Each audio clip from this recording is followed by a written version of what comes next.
बच्चों यहाँ पर हम एंट्रोपी के कुछ फार्मूले देखने वाले हैं इस वीडियो में। Calculation of entropy change of an ideal gas with change Pvt. अगर तीनों वेरिएबल्स चेंज है तो एंट्रोपी चेंज के फार्मूले क्या होंगे बच्चों, ठीक है। क्योंकि यहाँ पर पीवीटी तीनों वेरिएबल्स हैं तो बच्चों दो वेरिएबल्स को एक को हमने अगर एक को वेरिएबल माना है तो बाकी दो वेरिएबल में से कोई एक चूज करना होता है, क्योंकि पीवी इक्वल टू एनआरटी से हम जानते हैं बच्चों तीन वेरिएबल्स है पर दो इंडिपेंडेंट है और एक डिपेंडेंट हो जाता है इस फार्मूले से। जो पीवी अगर चेंज करेंगे तो इसकी वैल्यू इस साइड में क्या हो जाती है बच्चों, कांस्टेंट, तो टी की वैल्यू अपने आप ऑटोमेटिक उसके बराबर होनी होती है। तो इस तरह से दो इसमें डिपेंडेंट, वन डिपेंडेंट होता है और टू क्या होते हैं बच्चों, इंडिपेंडेंट वेरिएबल रहते हैं।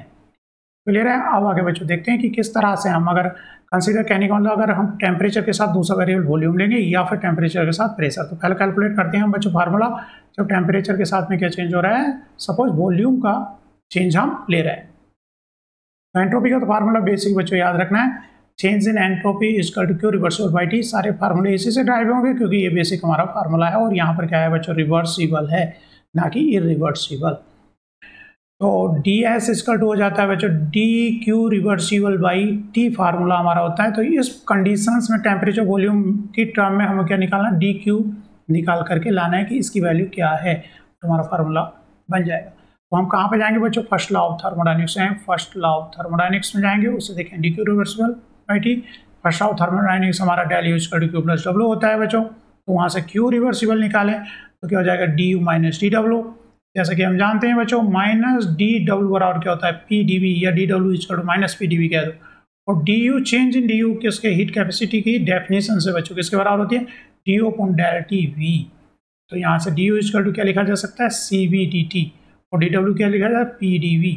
और इसको क्या करें बच्चों, और इक्वेशन को टी से डिवाइड कर दें, हम टी से क्या कर दें, डिवाइड कर दें, ताकि टी क्यू बाई टी किसके बराबर हो जाएगा, चेंज इन एंट्रोपी की। यहाँ भी टी से डिवाइड किया, पूरी इक्वेशन को हमने टी से डिवाइड कर दिया। तो टी से इसको डिवाइड किया तो टी से टी कट गया, इससे खाली यहाँ पर आर रह गया। पूरी इक्वेशन को क्या किया हमने, टी से डिवाइड किया है और इसको क्या लिख दिया, डी एस दिया। अब टोटल चेंज निकालना है तो क्या करें बच्चों, इसको हम इंटीग्रेट कर दें, टेम्परेचर T1 से T2 तक, वॉल्यूम V1 से V2 तक। तो इसका जो चेंज आएगा बच्चों क्या आएगा, इंटीग्रेशन इसका आ जाएगा NRLN V2 अपॉन V1, और इसका जो चेंज आ जाएगा बच्चों delta S CV T2 upon T1, और आपस में दोनों टर्म क्या है, प्लस में है। बच्चों इस तरह से टेम्परेचर भी चेंज हो रहा है और वॉल्यूम भी चेंज हो रहा है, तो हमारा ये फार्मूला चलेगा। इसको नोट डाउन कर लो, फार्मूले वो टेम्परेचर भी चेंज हो रहा है और वॉल्यूम भी हमारा चेंज हो रहा है। इसी में बच्चों अगर वॉल्यूम कांस्टेंट कर देंगे हम तो ये फार्मूला देखो, वॉल्यूम को आइसोकोरिक प्रोसेस बना दे, V1 इक्वल टू V2 बना दे, तो ये वाली टर्म क्या हो जाएगी, ln1 हो जाएगा क्योंकि V1 V2 के बराबर है, ln1 इक्वल टू 0। तो खाली टेम्परेचर चेंज के लिए आइसोकोरिक प्रोसेस में फार्मूला क्या हो जाएगा, इतनी टर्म बच जाएगी, सेकेंड टर्म 0 हो जाएगी। आइसोथर्मल करेंगे तो आइसोथर्मल में T1 इक्वल टू क्या हो जाएगा बच्चों, T2 हो जाएगा, तो ये टर्म 0 हो जाएगी क्योंकि ln1 हो जाएगा, ln1 इक्वल टू 0। खाली क्या टर्म बचेगी, आइसोथर्मल में ये टर्म बचेगी। चलो बच्चों टेम्परेचर नेक्स्ट देखते हैं। टेम्परेचर के साथ प्रेशर चेंज हो रहा है, टू वेरिएबल्स हैं, टेम्परेचर वेरिएबल और क्या है, प्रेशर वेरिएबल है। तो यहाँ पर बच्चों किसकी जगह V2 अपॉन V1 निकालना होगा। तो क्योंकि हम ऐसा नहीं सोच सकते P1 V1 equal to P2 V2, क्योंकि ये कब लगता है बच्चों, जब आइसोथर्मल कंडीशन होती है तब हम क्या पाते हैं, क्योंकि टेम्परेचर कांस्टेंट कर देते हैं तो PV इक्वल टू क्या बनाते थे, कांस्टेंट बना देते हैं। तो यहाँ से PV इक्वल टू कांस्टेंट है तो मतलब P1 V1 इक्वल टू क्या है बच्चों, P2 V2 है, और हम इस तरह से P2 अपॉन V1 ये लिख देते हैं। लेकिन यहाँ पर तो ये चलेगा नहीं, रीजन क्योंकि यहाँ पर टेम्परेचर भी वेरी हो रहा है, तो P1 V1 T1 भी है, P2 V2 कंडीशन में टेम्परेचर T2 है, यहाँ पर वेरी कर रहा है टेम्परेचर भी। तो यहाँ से हमने दोनों को कंपैरिजन करके क्या निकाले, V2 upon V1 equal to P1 T2 P2 इन दोनों कंडीशन से। तो यहाँ पे V2 अपॉन V1 को उठा करके बच्चों इस इक्वेशन में यहाँ पर रख दें। तो इसको मैंने यहाँ पे थोड़ा सा कैलकुलेट किया हुआ है, उसको मैं दिखाता हूँ।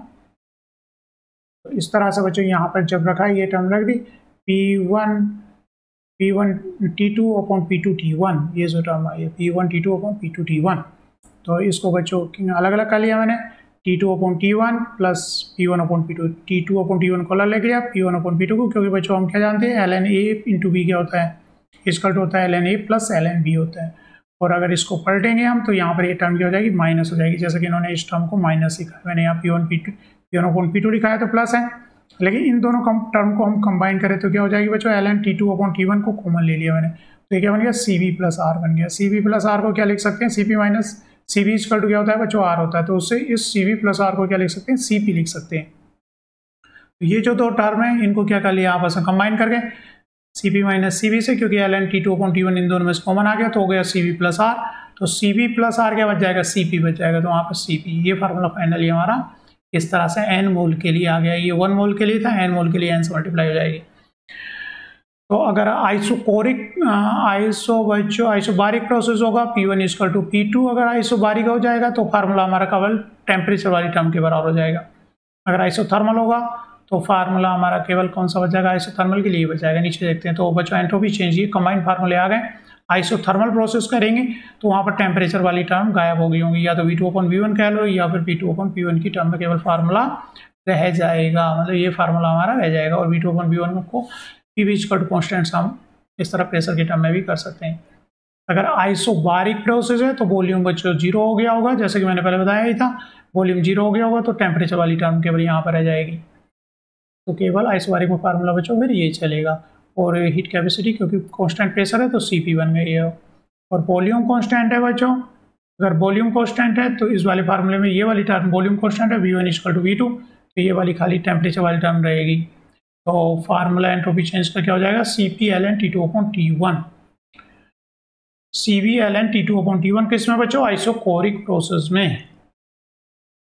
और अगर बच्चों फेज चेंज इन फेज के लिए, चेंज इन फेज चेंज हो रही है तो बच्चों, क्योंकि फेज चेंज जो reaction solid phase two liquid phase हो रहा है या liquid phase two vapour phase हो रहा है, ये एट कांस्टेंट प्रेशर पर होंगी।